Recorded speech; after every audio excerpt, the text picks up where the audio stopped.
75 years ago tomorrow, on March 17, 1943, the National Gallery marked its second anniversary by announcing an extraordinary gift to the institution from the collector and former Sears Roebuck and Company chairman Lessing J. Rosenwald of his print and drawing collection, which ultimately, at the time of his death, numbered more than 28,000 works of art on paper.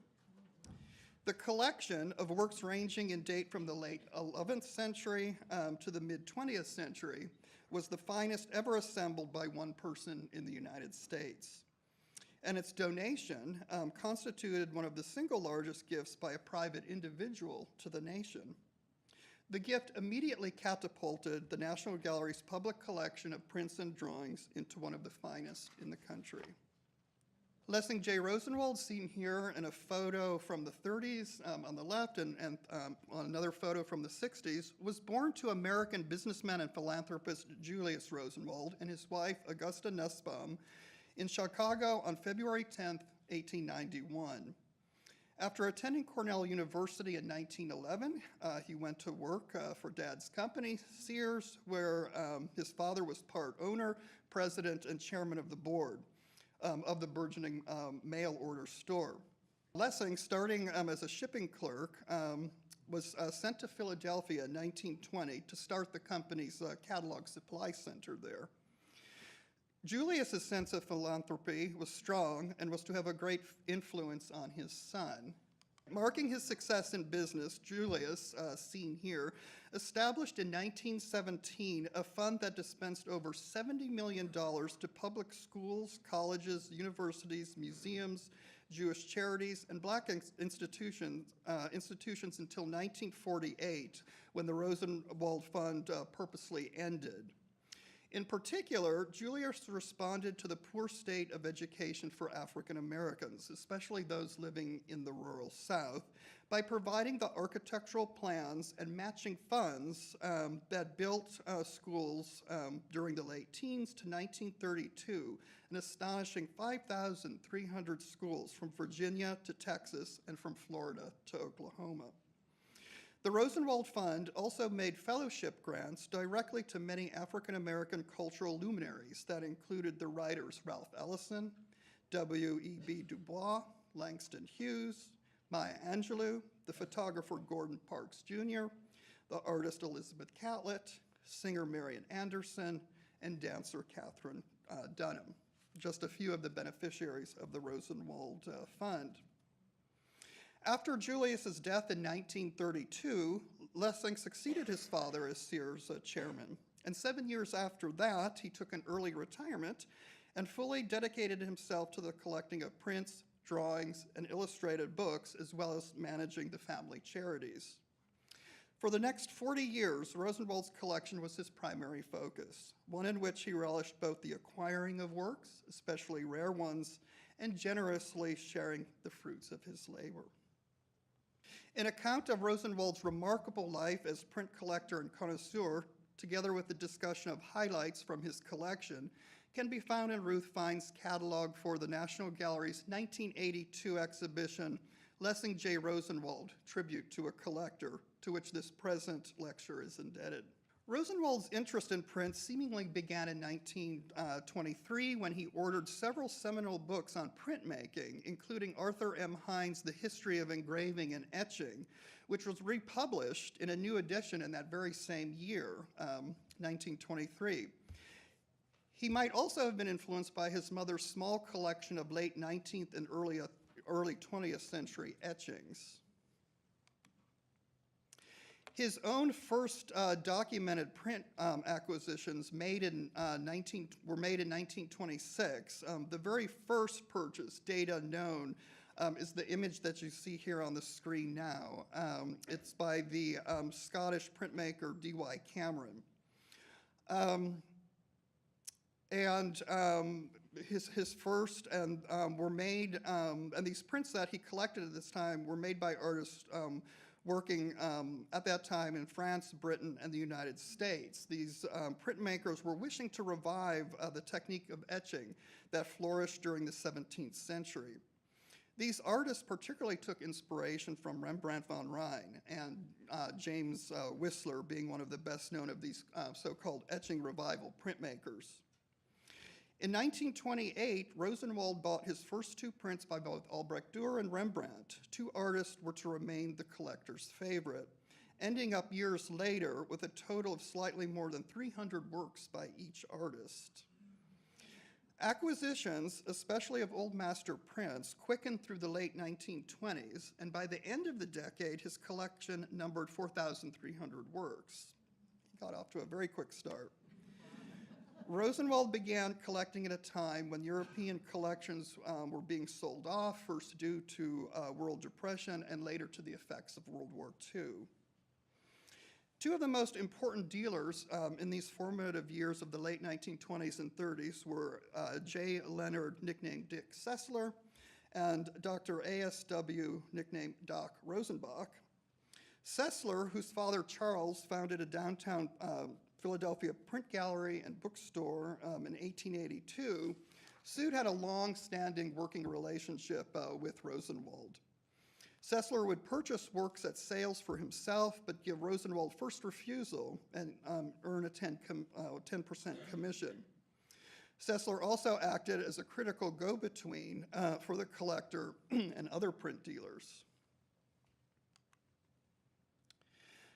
Doc Rosenbach, seen here in his private library, together with his brother Philip, owned the Rosenbach Company, which specialized in rare books, prints, silver, and antique furniture.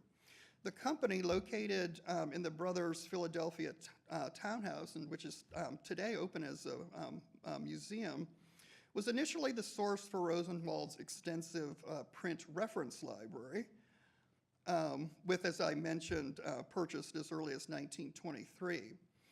While the Rosenbach Company is perhaps today more associated with Rosenwald's rare book collection, it did furnish prints by Rembrandt, William Blake, and Whistler during the late 1920s. Beginning in the 1940s, the dealers Richard Zinser and William Schaub became especially vital sources for old master prints during the later years of Rosenwald's collecting.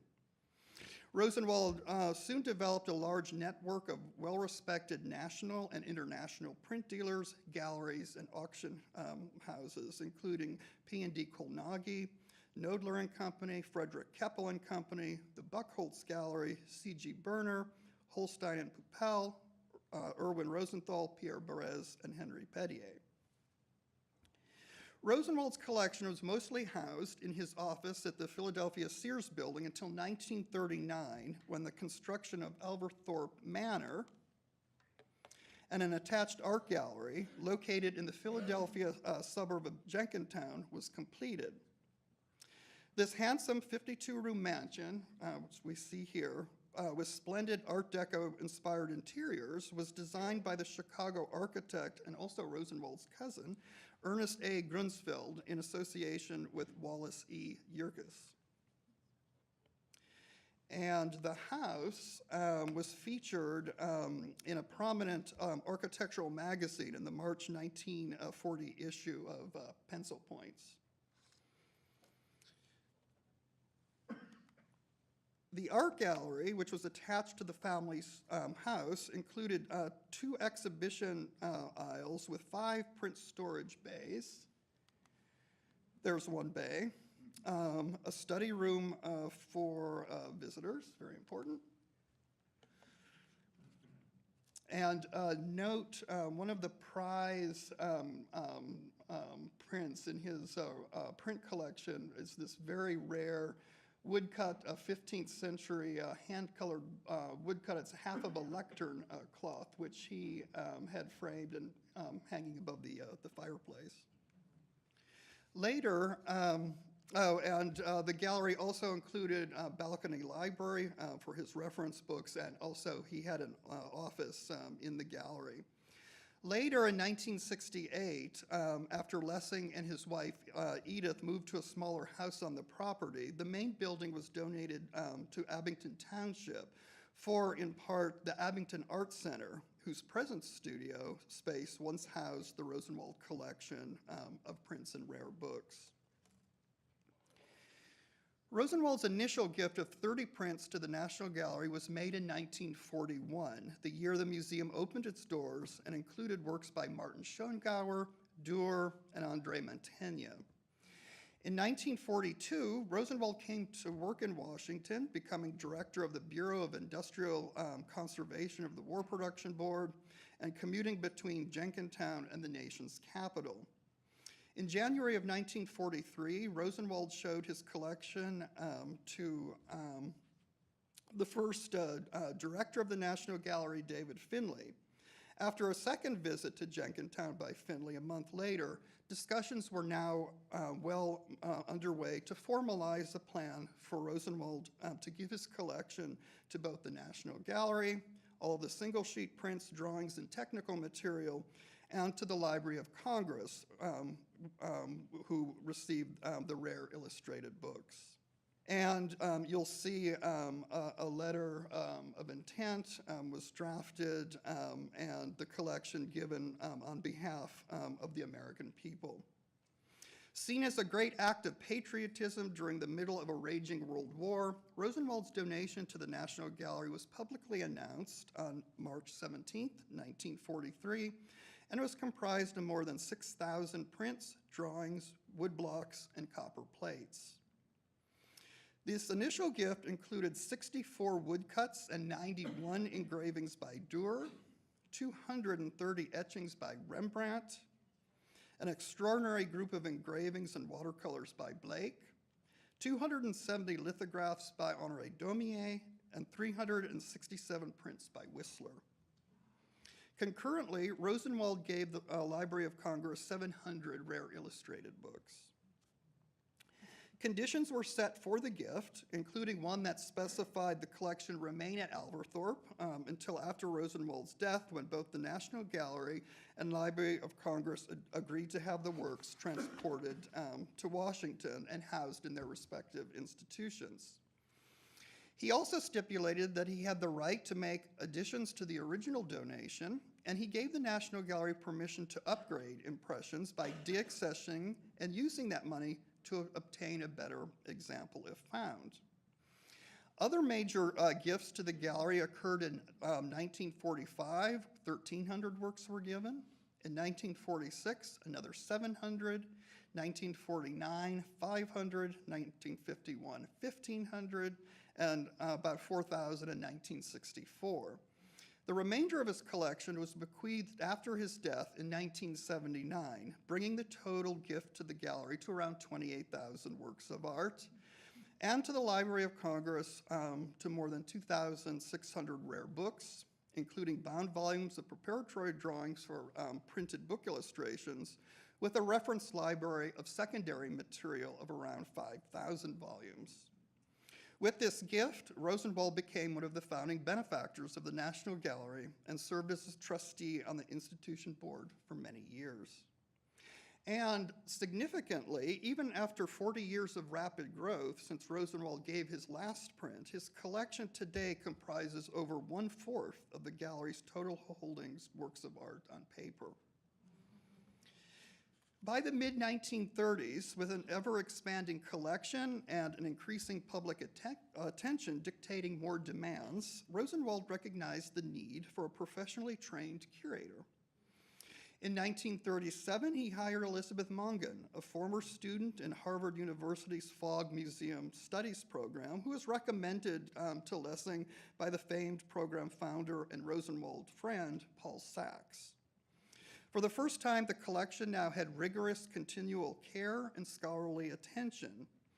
Initially, Mongan assisted in planning the use of the new gallery at Alverthorpe, but once the 1943 gift was made to the National Gallery, and up until her retirement in 1963, she became a National Gallery curator, traveling between Jenkintown and Washington, and was responsible for organizing exhibitions, researching the collection, answering public inquiries, and maintaining contact with dealers and artists.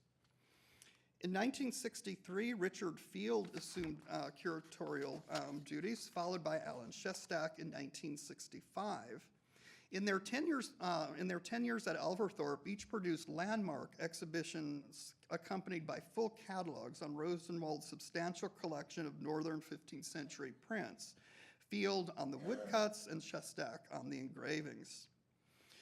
J. Fred Kane became curator in 1967, followed in 1972 by Rosenwald's final curator, Ruth Fine, who oversaw the closing of the gallery at Alverthorpe in 1979 after Rosenwald's death on June 24th. And Ruth also helped to organize the transfer of the collection to Washington, which was completed by 1980. And here we have some moving day shots. The preeminent print dealing firm C.G. Berner called the Rosenwald collection, quote, one of the greatest achievements of modern print collecting and a most important example of American culture, end of quote. The building of the collection spanned more than 50 years. Rosenwald purchased his first print, the aforementioned Cameron etching seen on the top, sometime between 1925 and 1926. His very last Old Master print purchase came in 1978 with Wenceslas Haller's Parallel Views of London Before and After the Fire, the print you see below. This talk can only briefly highlight some of the rarities and strengths of this incredible collection formed in those intervening years. One of the most important parts of the Rosenwald collection is the Italian and Northern woodcuts, metal cuts, and engravings from the 15th century. Numbering 920 prints, mostly by anonymous artists and many in unique or surviving in few impressions, this collection is the single largest one of its kind in the United States. At the core of this group are the 317 very rare German woodcuts Rosenwald bought from a Jewish banker and collector, Martin Aufhauser, in 1939. This purchase, looked on with great pride and joy by Rosenwald to the end of his life, enabled Aufhauser and his family to immigrate from Munich to the United States, escaping Nazi persecution. One of the finest and rarest of this group is this hand color that you see on the screen, a woodcut of the Martyrdom of Saint Sebastian.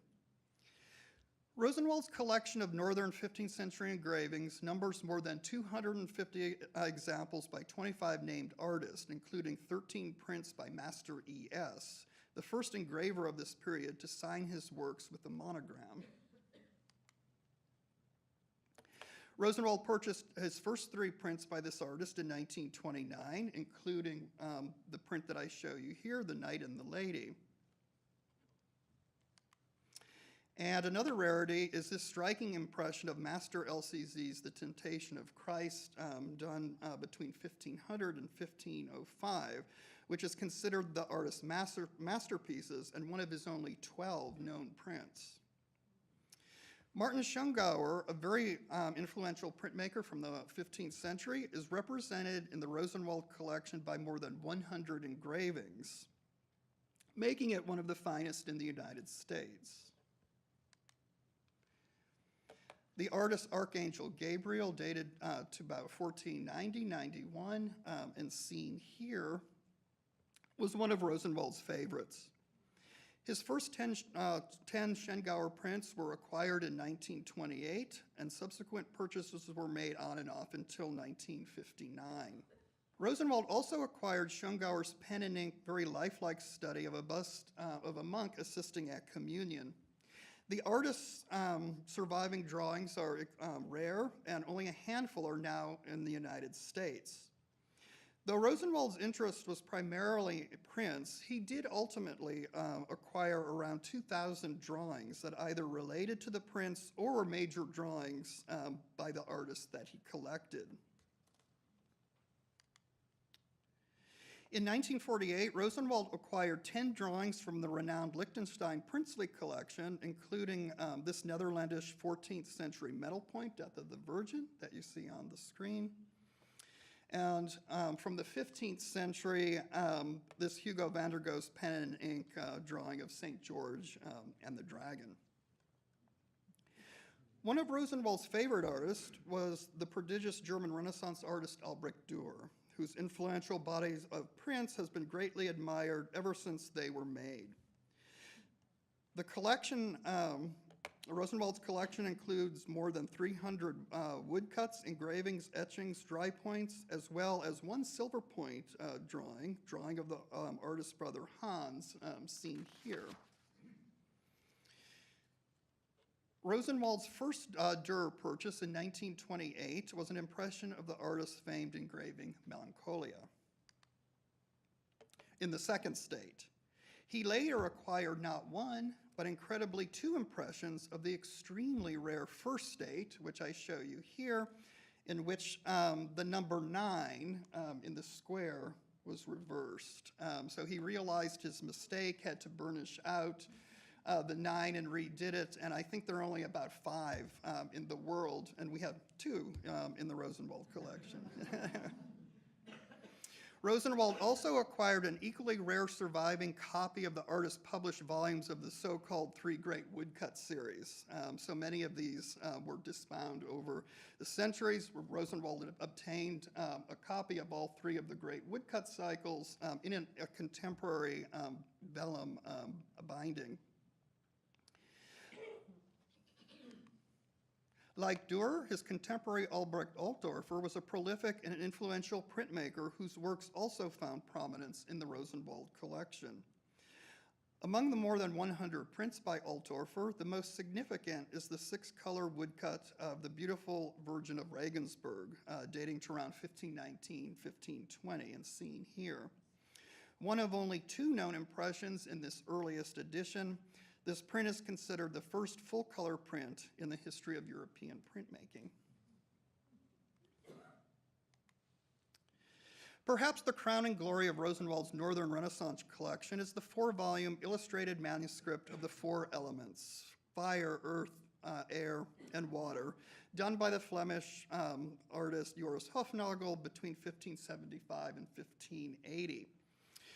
The volumes, once owned by the Holy Emperor Rudolf II in Prague, he kept the volumes in his private quarters, contain 275 leaves of meticulously rendered birds, fish, mammals, and insects, along with trees, plants, flowers, and fruit.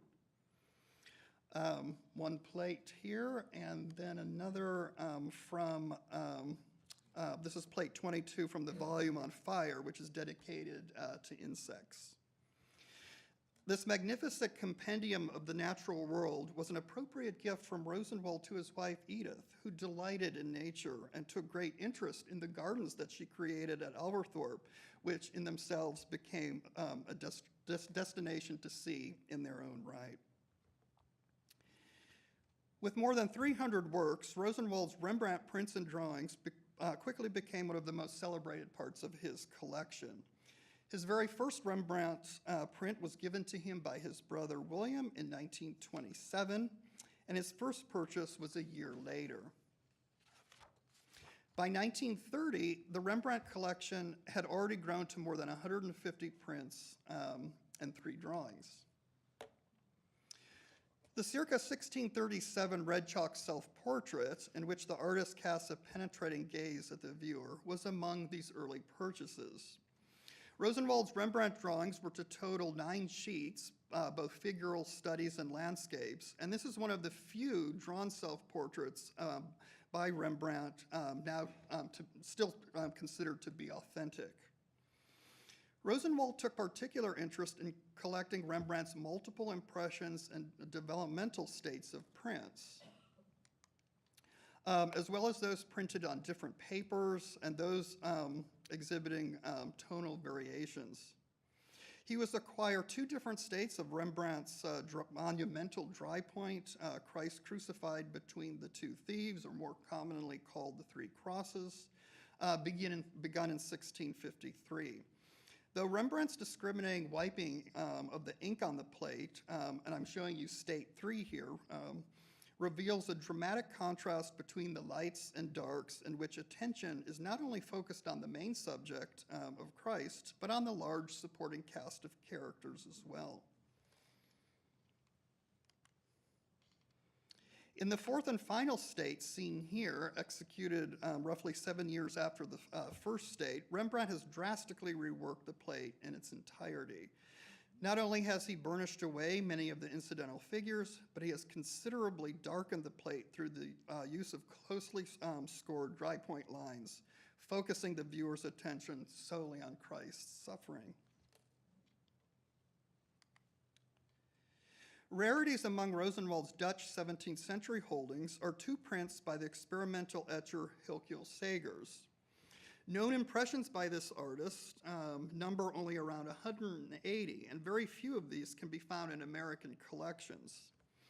Like Rembrandt, who was to follow him, Sagers experimented with state changes, selective plate wiping, and printing on various surfaces, which is evident here in the ruins of the Abbey of Regensburg, which is printed on linen and then hand-touched with watercolor.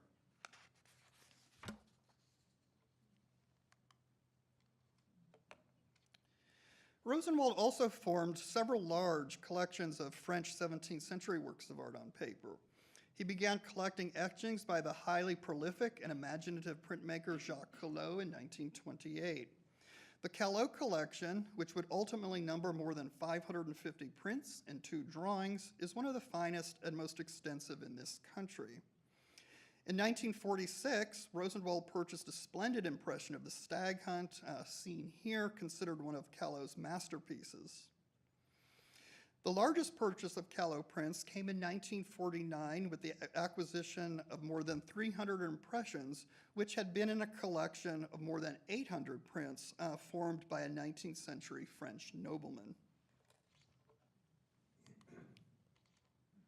Rosenwald works by Robert Nanteuil, the most skillful 17th century portrait engraver of the French king and those around him, constitutes one of the greatest collections of the artist's prints in existence. Acquired in 1928, Rosenwald's Nanteuil collection was originally formed by the Frenchman Charles Petitjean, a co-author of the Artist's Catalogue Raisonné, published in 1925, and contains impressions of the highest quality. Among the 230 engravings is this imposing portrait of King Louis XIV of 1676. The collection also contains the graphite preparatory drawing on vellum for the portrait of Marin Curot de la Chambre, seen here, who was a French physician and philosopher at the royal court, and who was also one of the founding members of the French Academy of Sciences. Rosenwald formed one of the world's greatest William Blake collections, with more than 265 prints, drawings, and copper plates destined for the National Gallery, and almost 60 illustrated books and preparatory drawings given to the Library of Congress.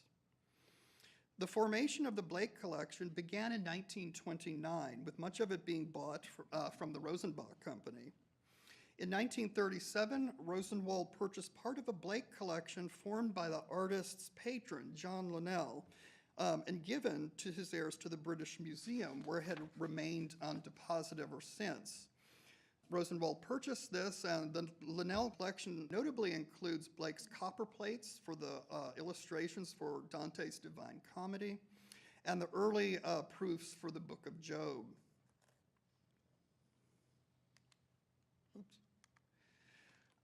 Rosenwald also acquired 2 significant watercolors from the renowned series illustrated The Book of Revelations, commissioned by Blake's patron Thomas Butts and executed in around 1805. The Great Red Dragon and the Woman Clothed with the Sun that you see here, and the second, The Great Red Dragon and the Beast from the Sea. The Blake collection was completed by 1951 with the purchase of a tempera painting by Blake of the Last Supper, dated 1799. In addition to the Blake collection, Rosenwald also had considerable holdings of British works by William Hogarth and Thomas Rowlandson. With the exception of several engravings, all of Rosenwald's Hogarth prints and those done after his paintings and drawings, which number more than 100, were purchased as a single group in 1944. Most, as in this first state of the final plate of the Rake's Progress that you see here, are fine impressions in very early states. Rosenwald's Rollinson collection also came as a single purchase of 7 bound volumes containing 1,202 caricatures, many in rare impressions and most hand-colored, from the collection of William Augustus Fraser. Rosenwald began collecting 18th century Italian prints as early as 1928, beginning with the purchase of 31 Canaletto etchings. He acquired the first and second edition of Giovanni Battista Piranesi's Imaginary Prisons, the Carceri, in 1930 and in 1946, respectively. And in 1947, he bought the first Paris edition of the complete works of Piranesi. Shown here is a first issue of Prisoners on a Projecting Platform. One of the rarities of Rosenwald's Venetian collection is an album compiled by the printmaker and publisher Anton Maria Zanetti, comprising almost all of Giovanni Battista Tiepolo's etchings, all with the exception of one, including the set of 23 prints called the Scherzi. 15 of these very early impressions show hand-touched editions in brown ink and some with wash, such as you see in the impression that I'm showing you here, magician and other figures before a burning altar with skull and bones.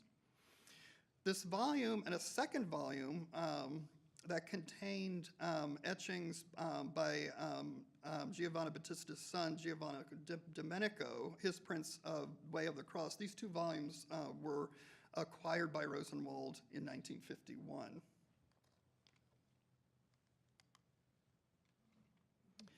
Between 1928 and 1930, Rosenwald made significant purchases of prints by the Spanish artist Francesca Goya, including the complete sets of the artist's 4 major etched series. First, the rare 1799 edition of Los Caprichos, the 1860 edition of the Tauromachia, and the posthumously published first editions of The Disasters of War, published in 1863, and La Proverbios, published in 1864.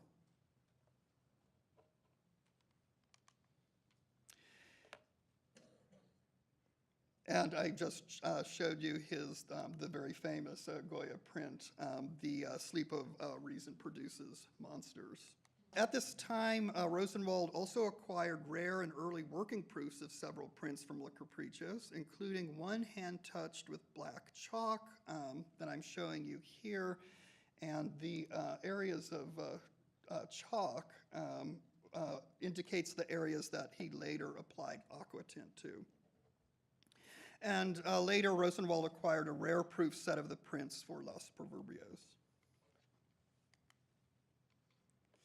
Rosenwald also built extensive collections in French 19th century prints and drawings.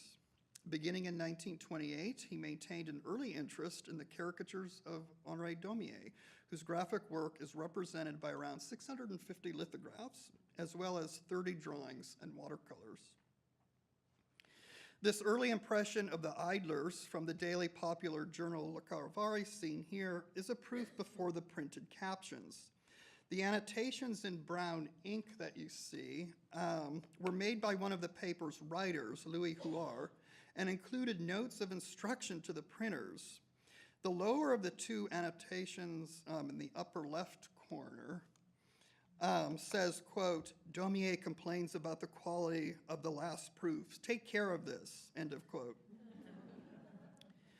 Rosenwald also acquired a complete set of Daumier's 36 cast bronze busts of famous French legislators, a portion of which he displayed flanking the fireplace and on top of the cabinets in his office at Elverthorpe. And today they are installed in sculpture galleries just across the hall.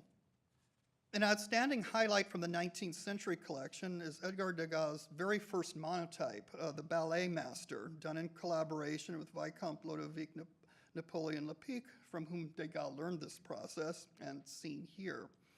Rosenwald acquired 3 other Degas monotypes, also figural studies, and in addition to these, the Degas collection includes 25 etchings, dry points, and lithographs, together with 1 copper plate.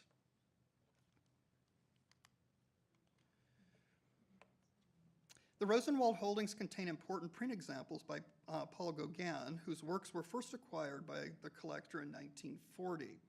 Included are around 50 woodcuts, such as the color trial proof that you see here, The Universe is Created, 10 lithographs, 6 monotypes, 2 woodcut blocks, and 2 woodcut blocks, and 1 Gauguin etching, and also 1 Gauguin drawing.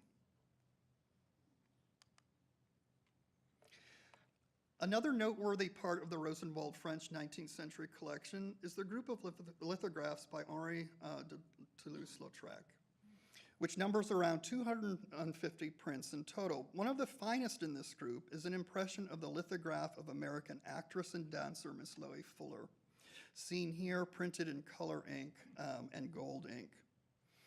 Roughly 200 of the Lautrec lithographs acquired in 1951 through the dealer Gerald Kramer had been in the collection of the artist publisher, Edward Kleinman. The collection, containing not only fine standard impressions, but also unusual trial proofs and first states, is seminal today for any serious study of Toulouse-Lautrec prints. The Rosenwald collection of the 19th century prints also holds significant works by the expatriate Americans James McNeill Whistler and Mary Cassatt. The Whistler collection consists of about 300 etchings and dry points, 2 copper plates, and 170 lithographs that he acquired between 1927 and 1949. Nocturne, that you see here from the first Venice set, published in 1880, shows Whistler's very selective tonal wiping of the plates, much like Rembrandt's in the 17th century.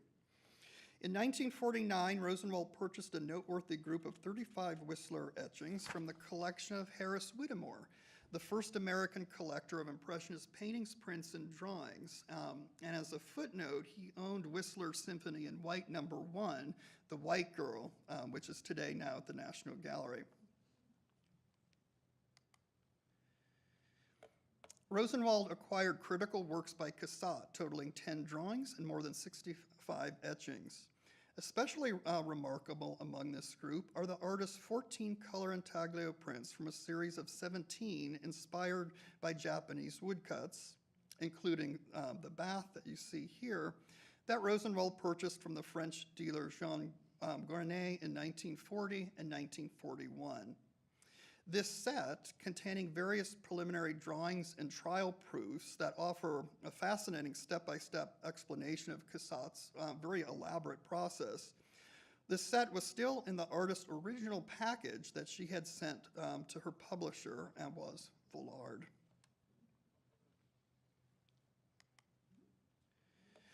Rosenwald collecting extended to modern prints and drawings of the early 20th century, including a sizable collection of German expressionist works, a period at that time not yet of interest to most collectors.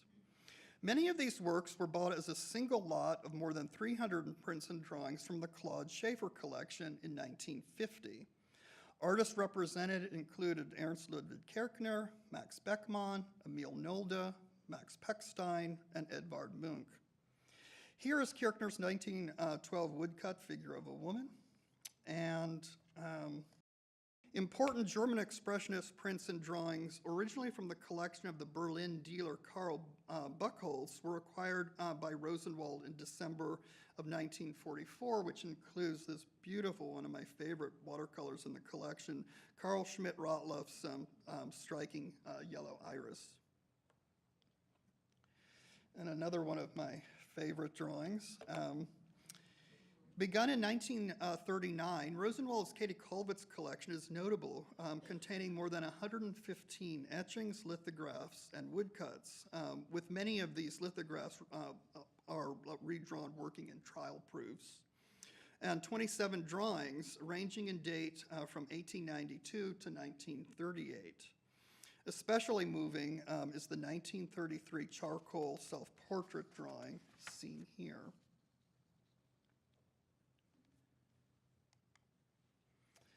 As stated earlier, Rosenwald gave his rare books to the Library of Congress, numbering 2,653 titles, with a reference working library numbering 5,000 volumes. Upon accepting the gift in 1943, then Librarian of Congress Archibald MacLeish noted its importance in an open letter to Rosenwald and expressed, quote, appreciation of his generous and patriotic act in transferring to the Library of Congress for the citizens of this country the magnificent and critically selected collection of books, end of quotation. Fred Goff, chief of the Rare Book and Special Collection Division at the Library of Congress from 1945 to 1972, called Rosenwald collection, quote, the jewel in the crown, end of quote, of the library. Lessing is pictured here with Luther Harris Evans, who is the 10th Librarian of Congress, holding that title from 1945 to 1953.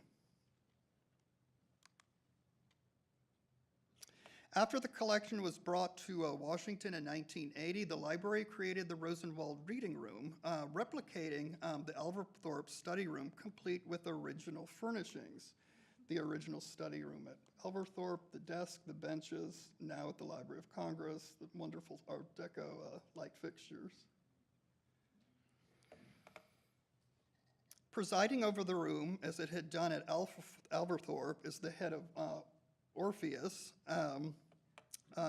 by Swedish sculptor Carl Mill, which was a gift from Edith to her husband for his 50th birthday in 1941. Rosenwald collected illustrated manuscripts and printed books from 6 centuries, and the greatest strengths of the Library of Congress collection lie in 15th century woodcut books, especially 11 very rare block books in which each letter was hand-carved on the same block as the illustration. Early 16th century illustrated books, books illustrated by William Blake, and 20th century livres d'artistes. Here, I would like to point out just a few highlights. Perhaps the most famous book Rosenwald gave to the library is the so-called Giant Bible of Mainz, presented in 1952 on the 500th anniversary commemorating the year in which the manuscript was begun. The 2 volumes, one of which is always on continuous display in the library's Great Hall, is notable for its beauty and for being one of the last manuscript Bibles written before the invention of printing in the West. Another noteworthy manuscript is a French Book of Hours from 1524 with an opening that you see here. The volume, once attributed to Geoffrey Torrey on the basis of the calligraphy, contains 16 full-page miniatures, 26 small miniatures of evangelists and saints, and 16 illuminated borders with flowers and foliage.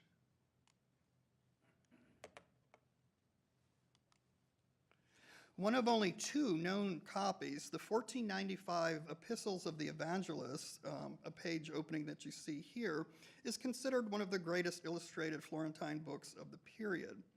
The volume contains 144 large woodcuts, 24 small cuts of saints and prophets, and a series of 14 different border designs. It is also the most notable book Rosenwald purchased at the famed Dyson Perrins sale held at Sotheby's in London in 1946. Charles William Dyson Perrins, pictured here, had much in common with Rosenwald. Both inherited their wealth from ancestors who founded well-known companies. Perrins' grandfather was of the original owners of the firm Lee & Perrins, makers of the famous condiment sauce. And Charles himself took over the management of the famous Royal Worcester porcelain factory after World War II. Both were important collectors of rare books and prints, and both became noted philanthropists, giving to public institutions of their respective countries. The Dyson Perrins sale was the first important book auction to take place after World War II. Buyers not only included Rosenwald for the Library of Congress, who bought a total of 84 titles from the sale, but Philip Hofer for Harvard University and Belle de Costa Green for the Pierpont Morgan Library. Many of the books Rosenwald bought from this sale are known in only a few copies, and in some instances are actually unique. Another important book from the Dyson-Perrin sale is a translation by 15th century Dominican priest Cavalca of St. Jerome's Lives of the Early Saints and Martyrs, published in Venice in 1501, and a page opening seen here. Each chapter opening is illustrated with a full-page woodcut border enclosing a half-page roundel, an initial letter, and text. These chapter roundels, along with 30-page roundels, are all colored in contemporary hand, a rarity in Italian woodcut book illustrations of this period.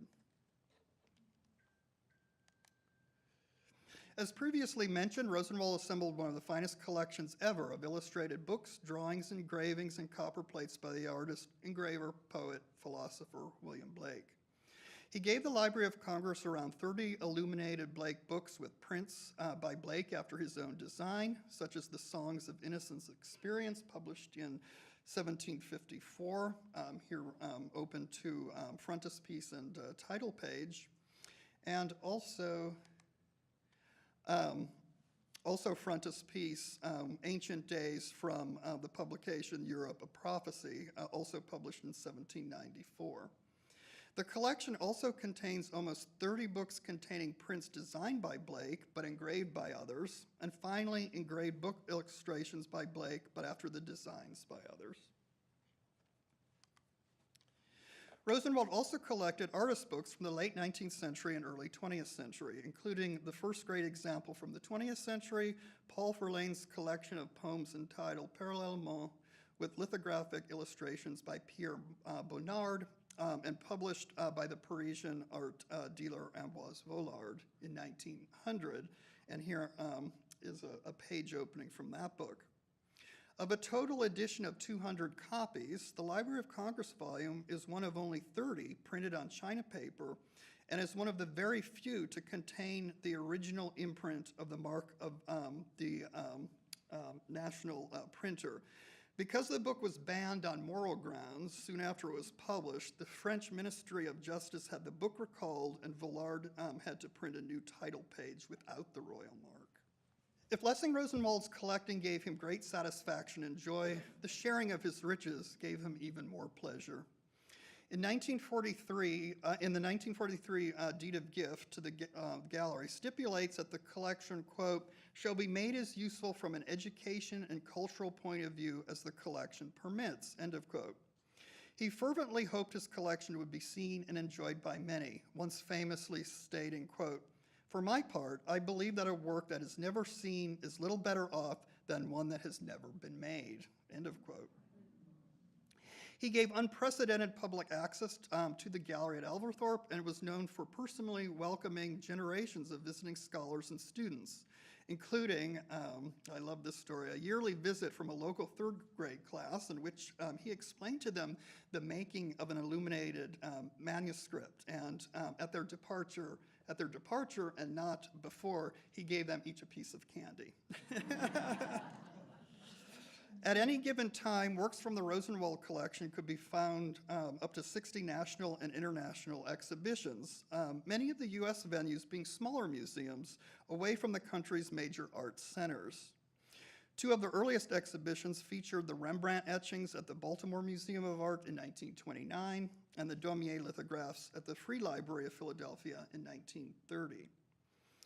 As part of his educational mission, Rosenwald was a founding member in 1956 of the Print Council of America, a professional organization of nominated print curators, university professors, scholars, and conservators established, quote, to foster the creation, dissemination, and appreciation of fine prints, old and new, end of quote. Today, this vital organization with annual meetings has more than 250 members. And in conclusion, to reinvigorate what has been called Rosenwald's search for human significance and his deep commitment to public access to art, the Lessing J. Rosenwald Digital History Project was created in 2017. Co-organized by the Gallery and the Library of Congress, this collaborative project and its multimedia approach will digitally reunify the separate art collections and their archives. As the National Gallery commemorates and celebrates this significant anniversary, the Rosenwald Collection continues to delight, educate, and inspire 75 years later. Thank you very much.